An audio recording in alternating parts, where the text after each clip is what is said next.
കഴിഞ്ഞ ദിവസം ഇടുക്കി വണ്ടൻമേട് പോലീസ് സ്റ്റേഷനിൽ ഒരു പരാതി എത്തി. കടയിലേക്കെന്ന് പറഞ്ഞിറങ്ങിയ മകളെ കാണാനില്ലെന്നാണ് രക്ഷിതാക്കളുടെ പരാതി.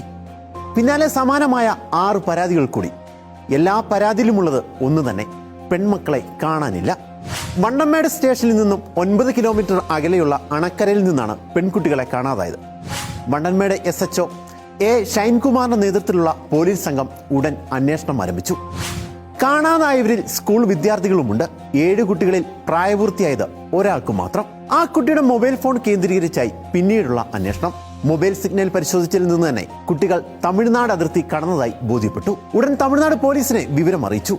മൊബൈൽ ലൊക്കേഷനൊപ്പം കുട്ടികൾ പോകാനിടയുള്ള സ്ഥലങ്ങളിലും CCTVകളിലും പോലീസ് പരിശോധിച്ചു. ആളുകളിൽ നിന്നും വിവരങ്ങൾ ശേഖരിക്കുകയും ചെയ്തു.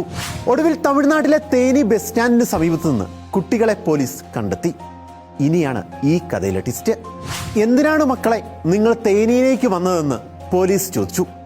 ഇൻസ്റ്റാഗ്രാമിൽ പരിചയപ്പെട്ട് അടുപ്പത്തിലായ യുവാവിനെ കാണുന്നതിന് വേണ്ടിയാണ് പെൺകുട്ടികളിൽ ഒരാൾ പോയത്. മറ്റുള്ള 6 പേരാകട്ടെ അവളെ പിന്തുടർന്ന് യാത്ര തിരിച്ചതും. ഏതായാലും വണ്ടൻമേട് പോലീസിന്റെ സംയോജിതമായ ഇടപെടൽ പെൺകുട്ടികളെ സുരക്ഷിതരായി നാട്ടിലെത്തിച്ചു.